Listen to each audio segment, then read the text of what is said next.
Pakistan peoples party के हैदरी जलसे में पाकिस्तान पीपल्स पार्टी यूसी 6 के चेयरमैन जावेद मुरीद बिक्का की अपनी पूरी टीम के हमरा शिरकत।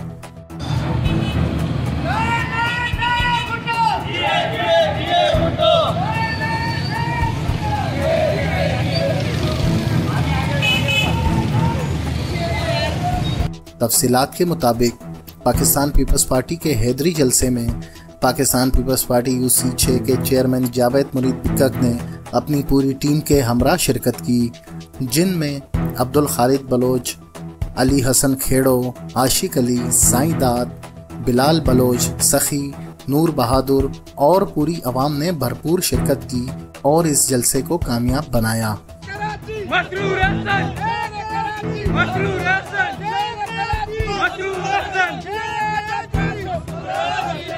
जावेद मुरीद बिक्का का कहना था कि इस कामयाब जलसे का सेहरा डॉक्टर आसिम हुसैन और उस्ताद मसरूर हसन को जाता है, जिन्होंने कामयाब जलसा किया।